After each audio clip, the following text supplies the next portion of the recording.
Alors dans le monde du divertissement, comme chaque année, le début d'année est toujours chargé, puisqu'il va y avoir plusieurs élections pour savoir quel a été le meilleur film, la meilleure musique, le meilleur acteur, etc. etc. Et c'est un moment important pour eux. C'est un moment important parce que ça va permettre de mettre de la visibilité sur leur travail et ça va potentiellement leur permettre de recevoir une récompense. Et là, on peut penser par exemple au Festival de Cannes, on peut penser aux MTV Awards, les Oscars, etc. Il en existe d'autres. Depuis maintenant un certain temps, ce qui marque particulièrement ces événements, ce n'est pas tant l'annonce de la personne qui a remporté l'Oscar ou autre, la récompense. Non, ce qui est presque ce qui fait le plus sensation, eh bien, c'est qui va venir avec la tenue la plus incroyable. Je me souviens notamment d'une personne qui témoignait, qui disait qu'elle avait accompagné une star parce que cette star voulait que chaque jour du Festival de Cannes, elle ait une teinture de cheveux différente, une robe d'une couleur différente et que son caniche, qui est habituellement blanc, eh bien, ait la même teinture que ce qu'a sa maîtresse comme couleur. L'idée était peut-être très drôle, mais je pense que le chien a eu du mal à apprécier, surtout quand on sait que le Festival de Cannes dure 11 jours.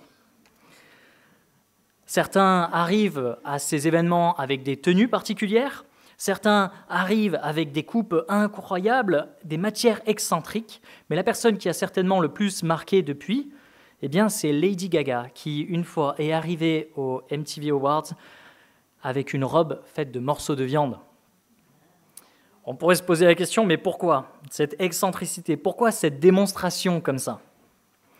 Eh bien, en fait, c'est simple. Il y a tellement de personnalités impressionnantes, il y a tellement de personnes célèbres qu'il faut faire quelque chose de hors du commun pour être sous le feu des projecteurs, pour être remarqué. La Bible nous appelle à plus de modération. Jésus va dire que quand tu mets ta foi en action, en œuvre, ça n'a pas forcément besoin d'être vu par les autres.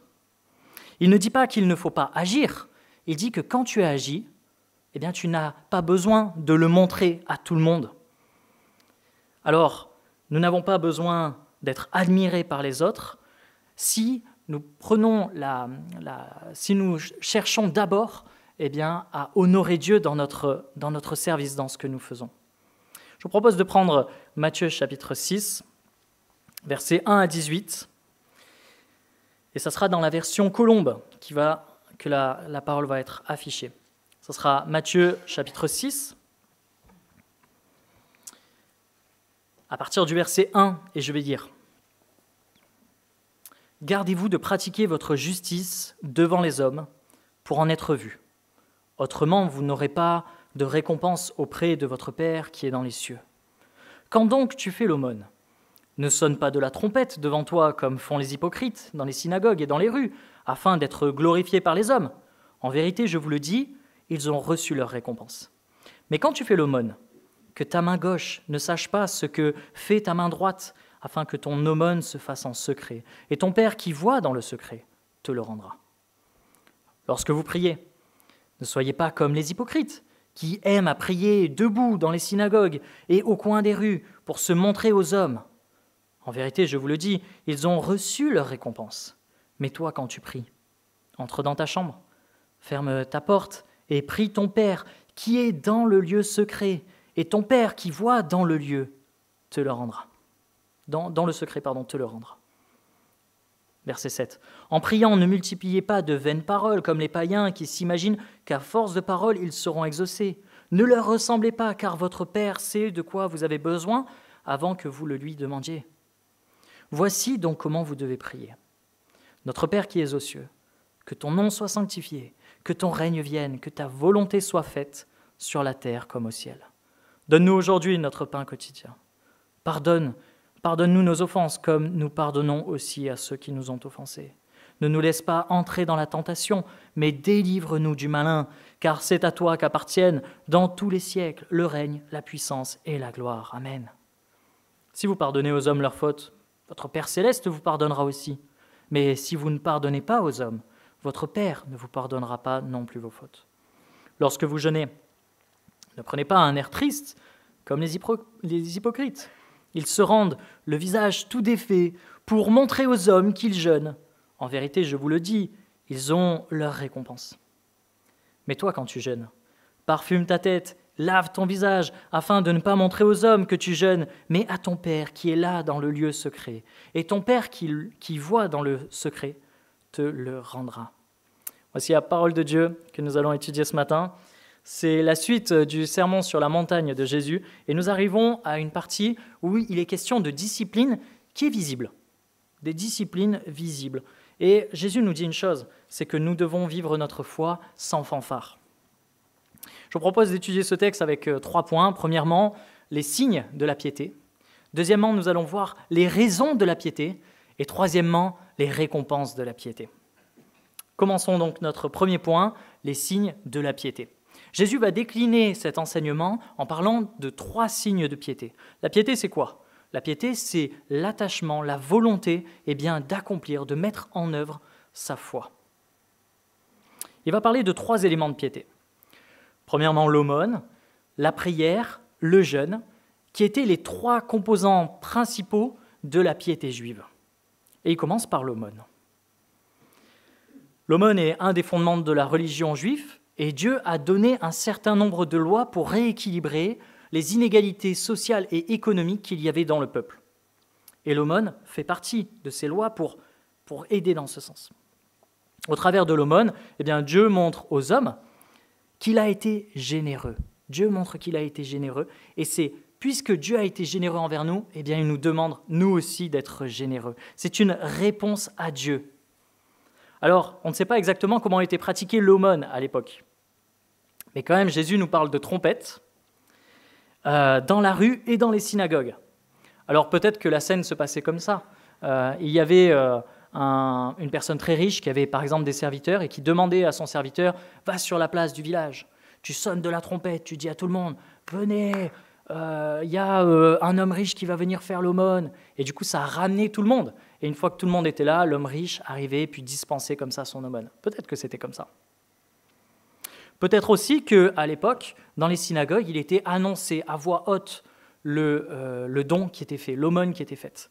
Et là, on voyait une personne qui disait « Moi, je donne tant. Moi, je donne tant. » Et quand il y avait un don particulièrement élevé, significatif, on sonnait de la trompette, on faisait venir la personne à côté du rabbin et voilà, on le mettait à l'honneur comme ça. Imaginez si un dimanche matin, tous les dimanches matins, on venait et on criait l'aumône qu'on allait faire chaque matin, chaque dimanche. On serait gênés, surtout nous Français.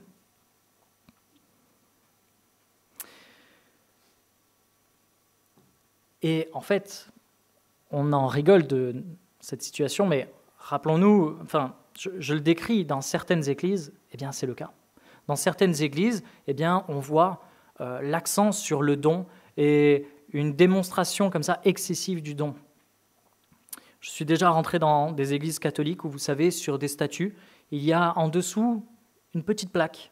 Et sur cette plaque, il est indiqué « donné par la famille un tel ». Comme, pour montrer que telle personne a donné. C'est une démonstration du don à ce moment-là. Et à ce moment-là, on peut se poser la question, mais le don a été fait pour qui ? Pour l'Église, pour Dieu ? Ou bien est-ce que c'était aussi pour avoir la plaque dessous ? Rappelons-nous une chose, c'est que Dieu n'a pas besoin de plaque pour se souvenir de notre don. Au lieu de ça, Jésus va donner une formulation qui est assez étonnante, assez drôle. Il va dire que ta main gauche ne sache pas ce que ta main droite a donné. En effet, pour Dieu veut qu'on ait une réponse à sa générosité et une réponse qui fait que notre main gauche n'a pas besoin de le savoir et notre main gauche n'a pas besoin de retenir ce que on est capable de donner. Oui, on peut donner en tant que chrétien et on n'a pas besoin de fanfare pour vivre sa foi.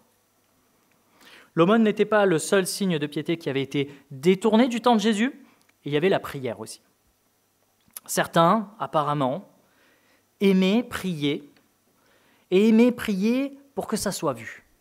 Ils allaient donc au coin des rues, vraiment au coin des rues, comme ça il y avait plein de personnes qui pouvaient les voir à ce moment-là. Le coin d'une rue, c'est l'endroit où on peut le mieux voir. Et puis ils priaient. Dans la synagogue, ils se mettaient debout et puis ils priaient. Et on peut imaginer ces personnes-là. Elles devaient avoir des prières avec un volume sonore peut-être très élevé, peut-être une prière très savante, au-delà de la moyenne, vous savez.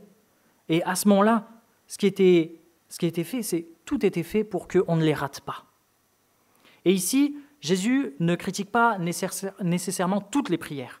Il critique la raison qu'il y a derrière ces personnes-là, cette façon de prier. Et la raison, c'est ce que nous allons voir tout à l'heure au point 2. On reste pour l'instant sur ce premier point, qui sont les signes de la piété. Donc l'hypocrite se place à l'endroit le plus visible, multiplie beaucoup de paroles, tout ça pour montrer qu'il est très spirituel, très érudit, très mûr dans sa foi. Il prie de longues minutes là où ça pourrait être résumé en quelques secondes. Et ce temps de parole est vain, car il n'a pas pour objectif de prier Dieu, il a pour objectif de montrer à tout le monde qu'il est spirituellement rempli de foi.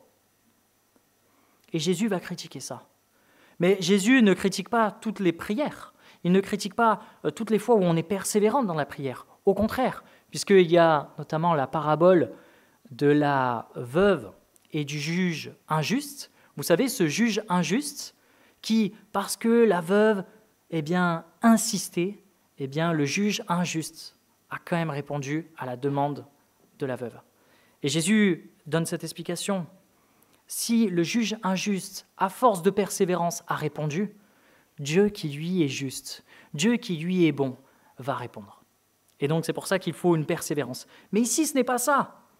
Ici, il y a des paroles vaines, parce que l'objectif n'est pas Dieu, l'objectif, c'est la démonstration de la foi.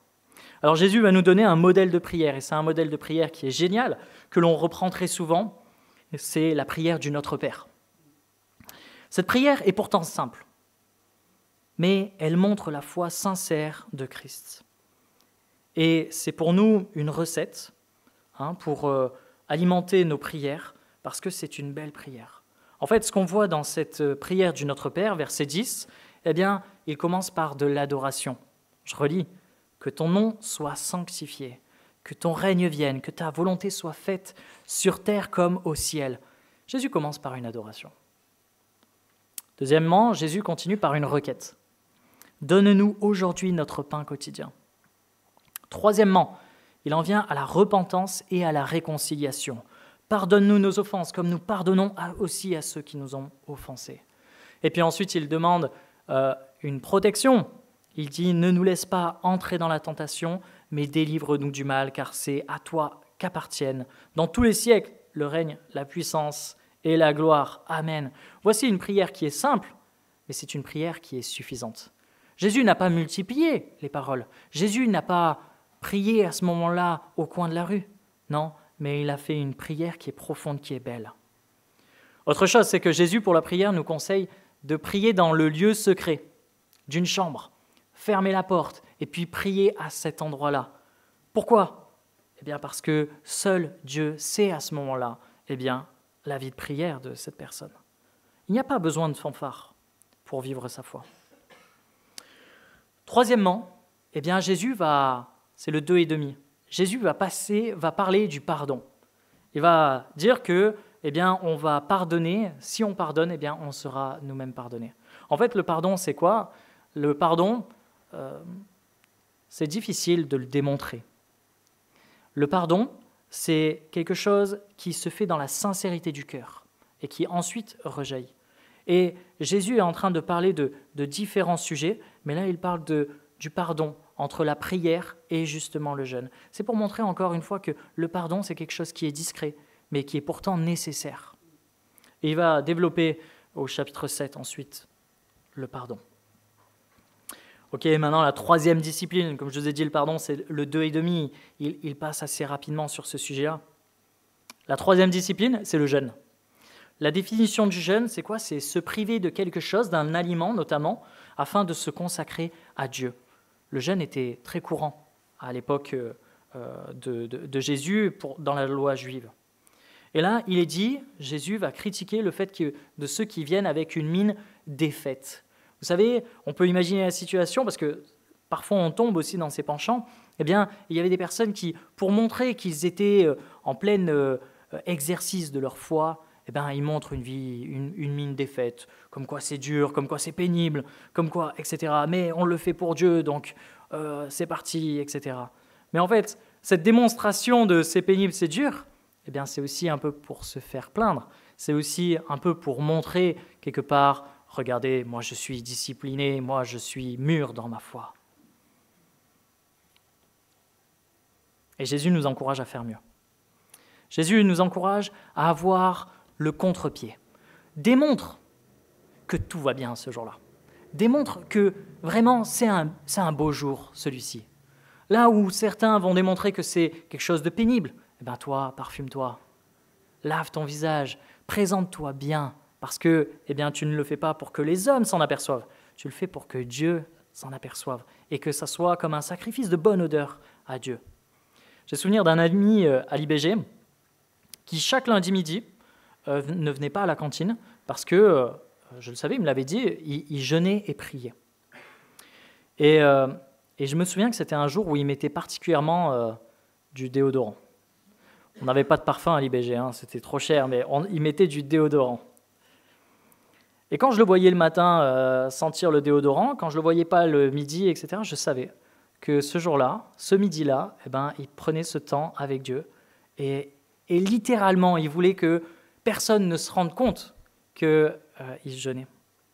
Il ne venait pas à 14h nous voir en nous disant « Ah, moi je me boirais bien un café, je me mangerais bien un petit gâteau avec vous, mais je suis trop discipliné, je fais mon jeûne. » Non, il n'était pas dans cette attitude-là. Au contraire, il montrait à tout le monde que ça allait bien, mais pourtant, il avait cette discipline avec Dieu.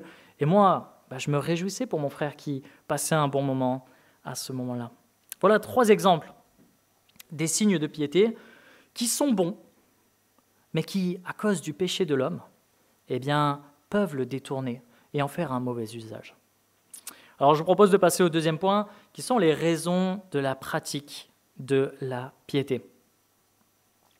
Premièrement, on peut dire que il n'y a pas que des bonnes raisons, vous l'avez compris. Il y a la bonne raison et il y a les mauvaises raisons. Commençons par les mauvaises. Comme je vous disais, ce sont des bonnes disciplines, mais une fois détournées, eh bien, elles ne sont plus bonnes. Jésus va parler de ceux qui pratiquent ces disciplines et il va dire que ce sont des hypocrites. Le mot « hypocrite » veut dire qu'ils sont sous un masque. Ça désignait les comédiens. En extension, on disait que ce sont des personnes qui ont une pensée différente de leurs actes. On pourrait traduire ici que ce sont des comédiens de la religion, des acteurs de la religion. Ce sont des personnes qui ont un jugement qui est faussé et qui est perverti. Ces hommes, ces personnes montraient des signes de piété comme on pourrait jouer dans un film. Ce n'était pas leur vie, mais c'était un rôle qui se donnait pour être admiré des autres. Leur raison n'était pas bonne, car ils ne voulaient pas montrer une vie transformée par Dieu, mais ils voulaient se faire accepter, se faire aduler, se faire aimer pour ce qu'ils ne sont pas.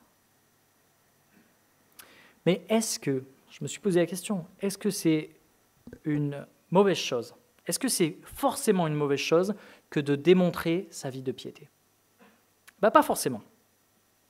Ce n'est pas forcément une mauvaise chose. Est-ce que quand une personne parle de sa vie de prière, son plan de lecture, quand une personne parle de sa discipline, de sa volonté de témoigner, de pratiquer le jeûne, l'aumône, est-ce que c'est forcément hypocrite? Eh bien non, pas forcément. Ce qui compte, c'est de savoir discerner ce qu'il y a dans l'attitude de la personne, ce qu'il y a dans le cœur de la personne. Pourquoi est-ce qu'elle fait ça? Est-ce qu'elle cherche à être admirée? Est-ce qu'elle cherche à encourager? Il y a plusieurs passages de la Bible où l'on prend l'exemple justement d'une personne ou d'une église pour inciter, pour encourager d'autres personnes dans la foi. Et je propose un passage où l'apôtre Paul fait un ping-pong comme ça entre des assemblées pour les encourager les unes les autres. Je vous propose de prendre avec moi 2 Corinthiens chapitre 8. Vous allez voir, c'est assez drôle ce passage. 2 Corinthiens chapitre 8.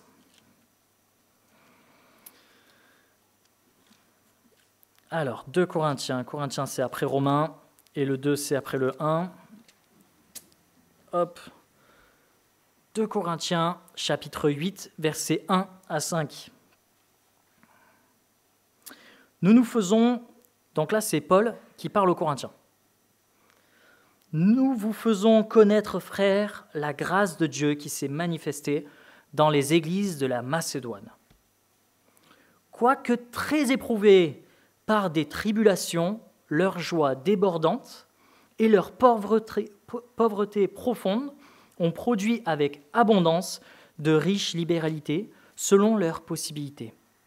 Je l'atteste, et même au-delà de leurs possibilités, de leur plein gré, ils nous ont demandé avec beaucoup d'insistance la grâce de participer à ce service en faveur des saints.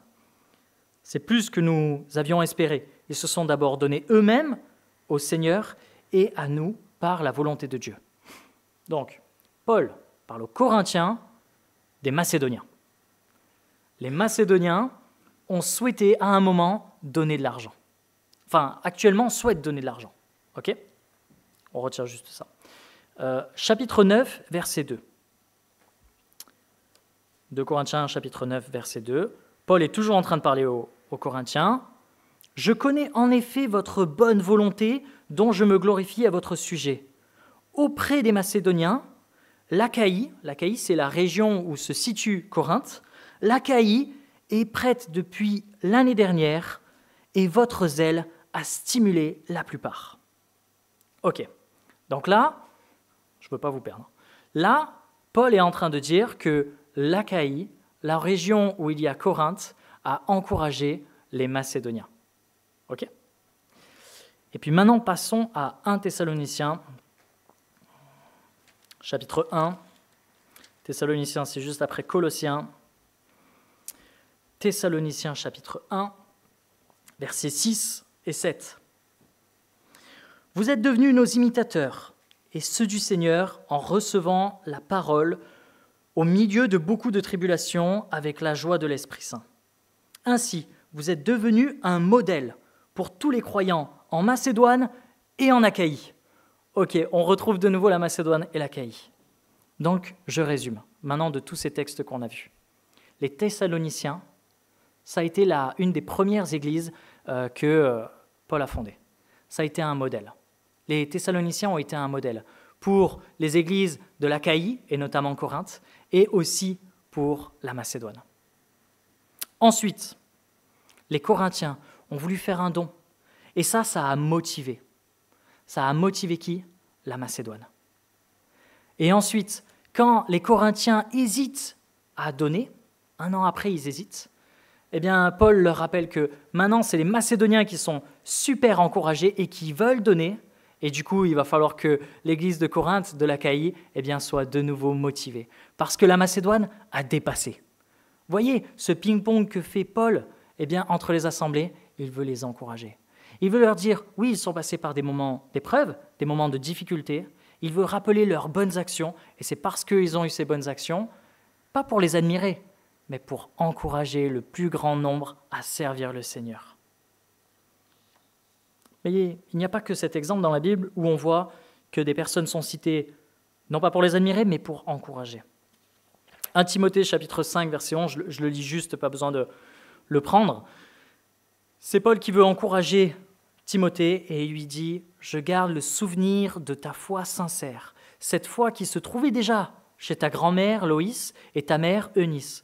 À présent, elle habite aussi en toi. J'en suis pleinement convaincu. » Sa grand-mère, sa mère, avaient une foi qui était démonstrative. Et parce qu'elle était démonstrative, ça a encouragé Timothée. Et Paul a envie de rappeler ça. Telle personne était zélée pour Dieu. Toi aussi, sois zélé pour Dieu. Autre exemple, Paul lui-même se veut être un encouragement aussi pour les Juifs, pour se tourner vers Christ. Romains chapitre 11, versets 13 à 14. Je m'adresse particulièrement ici à vous qui êtes d'origine païenne, dans la mesure même où je suis apôtre des non-juifs. Je me fais une idée d'autant plus haute de mon ministère que je parviendrai peut-être en l'exerçant à rendre jaloux ceux de mon peuple et à en conduire ainsi quelques-uns au salut. Encore un exemple d'une personne où il est mis en avant sa foi, sa piété, pour encourager les autres, les inciter à venir à Dieu. Ainsi, ce qu'on peut voir, c'est que la démonstration de notre foi n'a pas besoin toujours d'être secrète. Parce que parfois, elle va servir à encourager d'autres personnes. Dans ces textes que nous avons lus, des églises et même des personnes ont pu encourager d'autres à se tourner vers Dieu. Alors comment reconnaître une bonne motivation? Comment reconnaître quand nous sommes dans la bonne raison d'accomplir cette vie de piété? Je propose trois guides qui sont sur notre texte de Matthieu chapitre 6. Première chose, il faut que notre vie de piété cherche premièrement le secret. Vous avez vu, Jésus met toujours en avant le secret dans cette discipline. Il dit le secret d'une chambre. Il dit le secret que ta main gauche ne sache pas ce qu'a donné déjà ta main droite. Il dit aussi le secret parce que il faut à ce moment-là parfumer sa tête et se parfumer et laver sa tête pour le jeûne. La volonté n'a pas besoin toujours d'être connue. Il n'y a pas toujours besoin d'une fanfare pour vivre notre foi. Non. Il faut l'accomplir aussi en secret. Deuxième, la sincérité. La volonté de plaire d'abord à Dieu. Et je peux me poser la question, quand j'accomplis une action pour Dieu, est-ce que je cherche principalement à plaire à Dieu ou est-ce que je cherche à plaire à quelqu'un d'autre? Je peux me poser cette question. Troisièmement, le désintéressement. Est-ce qu'en faisant cette action, je vais être récompensé d'une quelconque façon par un encouragement, par un regard admiratif, par des applaudissements ou autre, ou pas? Si non, je n'ai pas besoin de ça, vraiment je peux accomplir ce service sans que personne ne le sache, si ce n'est Dieu, si c'est pleinement désintéressé, dans ce cas-là, je suis dans les bonnes motivations. Mais même s'il y a un désintéressement, Jésus nous parle de récompense. Et c'est notre troisième point, la récompense de la piété. Alors, toujours pareil, commençons par la récompense des personnes qui sont hypocrites. Quelle est leur récompense? Jésus va dire à chaque fois la même phrase. Il va dire verset 3, verset 5 et verset 16, « En vérité, je vous le dis, ils ont reçu leur récompense. » Jésus nous dit qu'ils ont eu leur récompense. Mais de quelle récompense est-ce qu'il s'agit? Comme leur volonté, c'est de plaire aux hommes, dès qu'une personne les voit et qu'ils sont à ce moment-là admirés, remerciés, salués, etc., c'est comme si on leur donnait l'Oscar du meilleur acteur à cette personne-là. Elles ont leur récompense parce que ce qu'elles cherchaient à avoir, elles l'ont obtenu à ce moment-là. Faire semblant dans la vie de piété, c'est comme donner un cadeau à une personne en faisant croire qu'on l'a fait vraiment de notre mieux. Mais en fait, finalement, ce cadeau, il n'est pas pour l'autre, il est pour nous. Je me souviens d'un épisode des Simpsons, c'est un dessin animé satirique, où on voit que l'homme, Homer, va offrir une boule de bowling à sa femme. Et sa femme, quand elle voit le paquet, elle se dit « Trop bien !» Enfin, j'ai un cadeau de mon mari, ça faisait tellement longtemps que ce n'était pas arrivé. Elle est trop contente. Elle déballe, puis elle voit que c'est une boule de bowling. Elle n'est pas très enchantée parce qu'elle ne sait pas si elle aime le bowling à ce moment-là.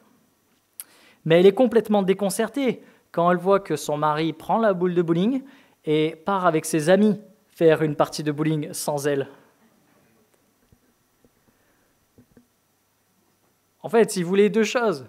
Il voulait se faire remercier auprès de sa femme d'avoir enfin pensé à elle. Et puis en même temps, il voulait ce cadeau-là, mais il l'a offert du coup à sa femme pour en profiter lui-même. Quand nous faisons ce type de prière, d'aumône, de jeûne, nous ne faisons pas de cadeau à Dieu. Nous faisons un cadeau pour nous afin de l'utiliser à des fins personnelles. Sur terre, les hypocrites auront peut-être de l'admiration, mais rappelons-nous et soyons certains d'une chose, c'est qu'au ciel, ils auront le jugement de leur piété factice. Voici la récompense de l'hypocrite. Mais quelle est la bonne récompense? La récompense de celui qui le fait pour Dieu. Là aussi, Jésus utilise toujours la même formulation, et on peut la voir au verset 4, 6 et 18. « Ton Père qui voit dans le secret te le rendra. » Il n'est pas précisé Ce qui sera rendu, est-ce que c'est le temps, est-ce que c'est l'effort, est-ce que c'est le coût de l'action? Est-ce que ce sera rendu sur terre ou au ciel? Le texte ne le précise pas. Mais du coup, j'aimerais faire quelques remarques sur le sujet des récompenses dans la Bible. Première remarque, c'est qu'on peut être encouragé de savoir que Dieu va récompenser. Ce Dieu qui est juste, ce Dieu qui voit toutes choses, voit aussi nos épreuves, nos difficultés et notre service, et il va récompenser ça. Et ça, c'est beau, et ça, c'est rassurant, et ça, c'est tellement encourageant de savoir que Dieu, récompensera. Deuxième remarque sur les récompenses, c'est que la récompense ne doit pas être le moteur de motivation, mais ça doit être la conséquence. Nous voulons le faire pour Jésus, puisque nous avons été prédestinés, puisque nous avons été adoptés par Dieu, aimés, sauvés, puisque nous avons été rachetés, puisque Dieu a placé son esprit en nous, puisqu'il veille sur nous et nous donne généreusement chaque jour, puisqu'il nous donne accès à la relation la plus incroyable, qui est celle d'une personne qui peut s'exprimer, parler à son Créateur et son Dieu. Parce qu'il nous a donné une vie pleine d'espérance et parce qu'il nous promet un avenir en sa présence, eh bien, oui, nous voulons agir. La motivation n'est pas tant la récompense, mais la réponse à la générosité que nous avons reçue. Ainsi, bien sûr que nous donnons, que nous prions, que nous jeûnons, car nous voulons montrer par ces gestes simples que Dieu nous a transformés. Mais pas montrer notre grandeur à nous, mais de montrer le Dieu qui a agi en nous, qui nous a sauvés. Une personne qui prie toujours en la présence d'autres personnes, doit se poser des questions. Une personne qui vit sa vie spirituelle toujours en présence de quelqu'un d'autre doit se poser des questions. Si une personne, quand elle donne, elle a besoin forcément de le faire savoir, elle doit se poser des questions. Si une personne jeûne et elle a besoin de le dire à toute l'Église, elle doit se poser la question. On n'agit pas pour les fanfares. On agit par réponse à l'amour reçu de Dieu. Troisième élément sur les récompenses, c'est le lancer de couronne. Alors, j'aime toujours mettre en perspective les récompenses spirituelles avec Apocalypse chapitre 4, parce que Apocalypse chapitre 4 nous parle de ce moment où nous allons voir Jésus. Et voici notre réaction. Je le lis, Apocalypse chapitre 4, verset 9.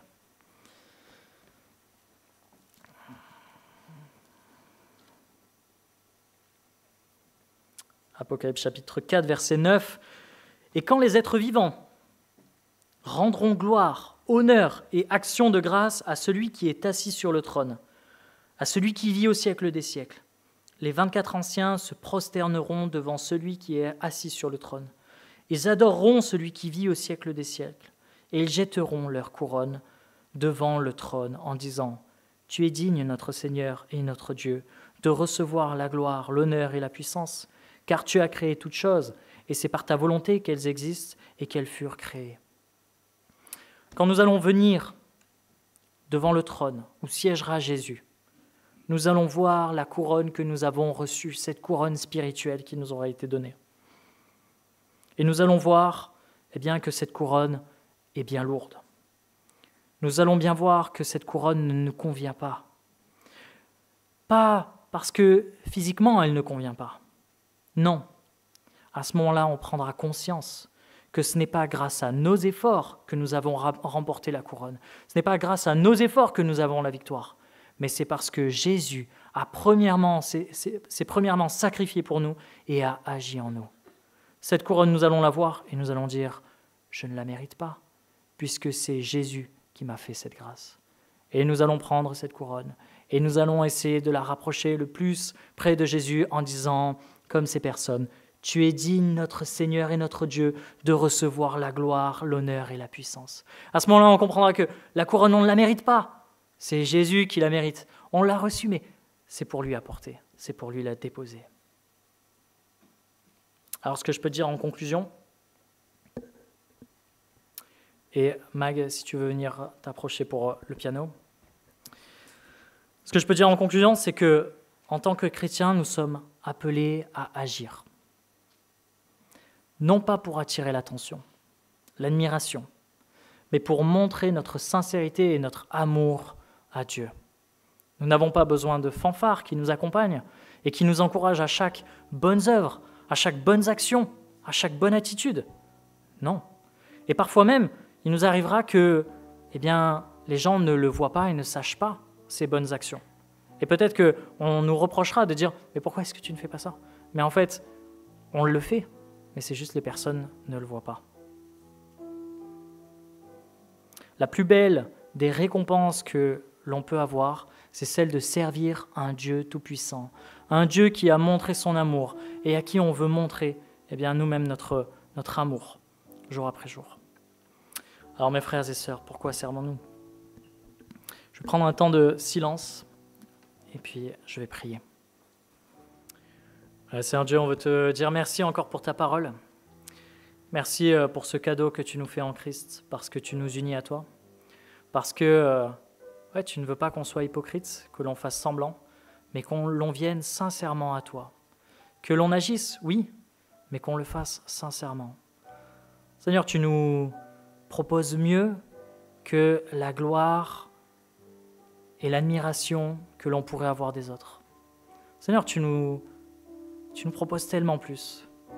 Alors Seigneur, je te prie pour chacun d'entre nous, qu'on ait cette conviction, cette certitude, que te plaire, que agir pour toi, ça ne nécessite pas les fanfares sur terre, parce que on sera récompensé directement de ta main.